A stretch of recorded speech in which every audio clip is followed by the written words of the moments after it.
ध्यान खींच लिया। सबसे पहले तो कई मुस्लिम लोग पीएम मोदी से मिलने पहुंच गए। पीएम मोदी से मिलते हुए इन सभी के चेहरों पर खुशी देखिए। सबसे स्ट्रांग अलायंस चल रहा है यूनाइटेड स्टेट्स ऑफ अमेरिका के साथ, और इंडिया भी यूएस के साथ बहुत अच्छे ताल्लुकात पर है। अगर आप उसका पीएम मोदी जैसे ही मुस्लिम समुदाय के लोगों से मिले तो अचानक नारे लगे। एक के साथ साथ आर्मी चीफ गल्फ कंट्रीज के विजिट पर हैं और कहा यह जा रहा है कि जी बिलियन ऑफ डॉलर्स की इन्वेस्टमेंट आएगी।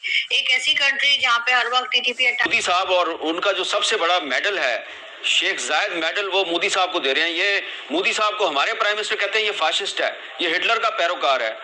तो ये कोई अच्छी खबर नहीं है तमाम पूरे माशरे के लिए।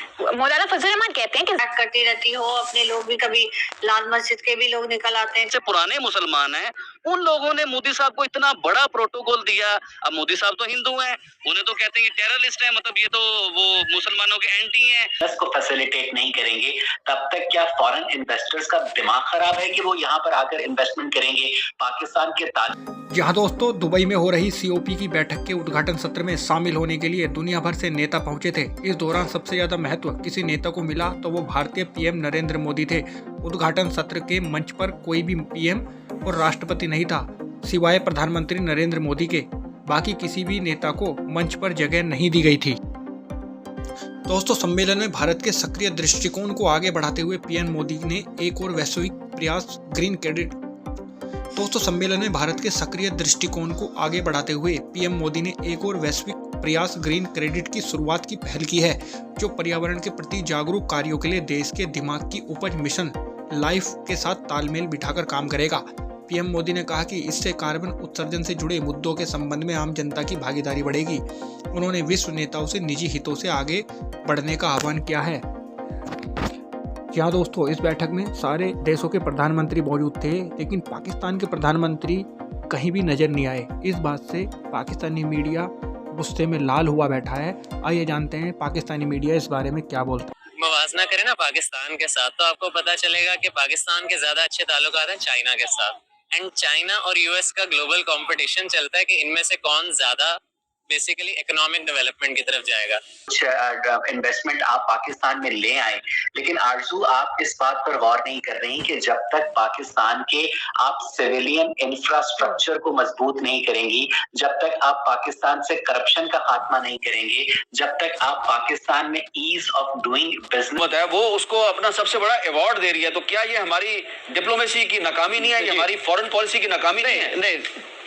नहीं देखिए मीर साहब, मुझे इजाजत दीजिए अंग्रेजी का एक जुमला इस्तेमाल करने के लिए कि there are no permanent friends and no permanent enemies, permanent interest. अब देखिए ये वही अमेरिका है जो मोदी को वीजा नहीं देता था आने पे, उसने रेड कार्पेट रोल आउट किया मोदी के लिए, मोदी को एक्सेप्ट किया। यूएई के अपने इंटरेस्ट हैं इंडिया के साथ, सऊदी अरेबिया के अपने इंटरेस्ट हैं। आपने और मुल्कों का जिक्र नहीं किया, मैं खुल के जिक्र करूंगा। सऊदी अरेबिया के हैं, कतर के हैं, बहरीन के हैं। क्या हमें क्या हासिल हुआ? अशरफ जहांगीर काजी साहब ने इसका जिक्र किया। मुझे बताइए हमें इस्लामिक ममालिक से किस हद तक सपोर्ट मिली है? तो हमें एक रियलिस्टिक तरीके से अपने आप को देखना है। जो मेरा मतलब था कि गिरबान में मुंह झाँक के डाल के देखें कि हमारी स्ट्रेंथ्स क्या है, हमारी वीकनेसेस क्या हैं।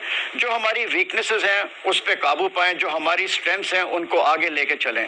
और हमें चाहिए कि अपने दोस्तों के साथ बैठ के face to face, heart to heart बात करें कि आप किस हद तक हमें सपोर्ट। पर पाकिस्तानी हुकूमत के साथ न सिर्फ तबादला ख्याल किया है, बल्कि बिलियंस ऑफ डॉलर की इन्वेस्टमेंट करने के मंसूबों में दिलचस्पी जाहिर की है।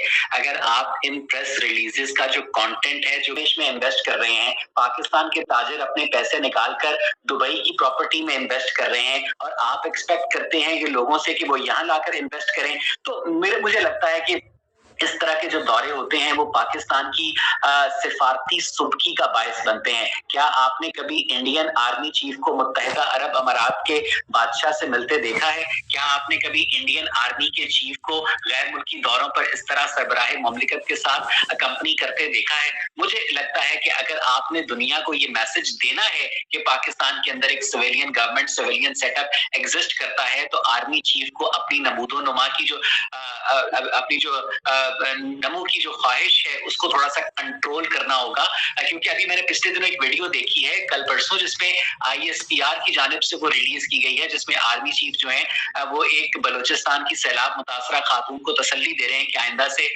तुम्हारे गांव की तरफ पानी नहीं आएगा और हम उस बंदे को डंडा दे देंगे।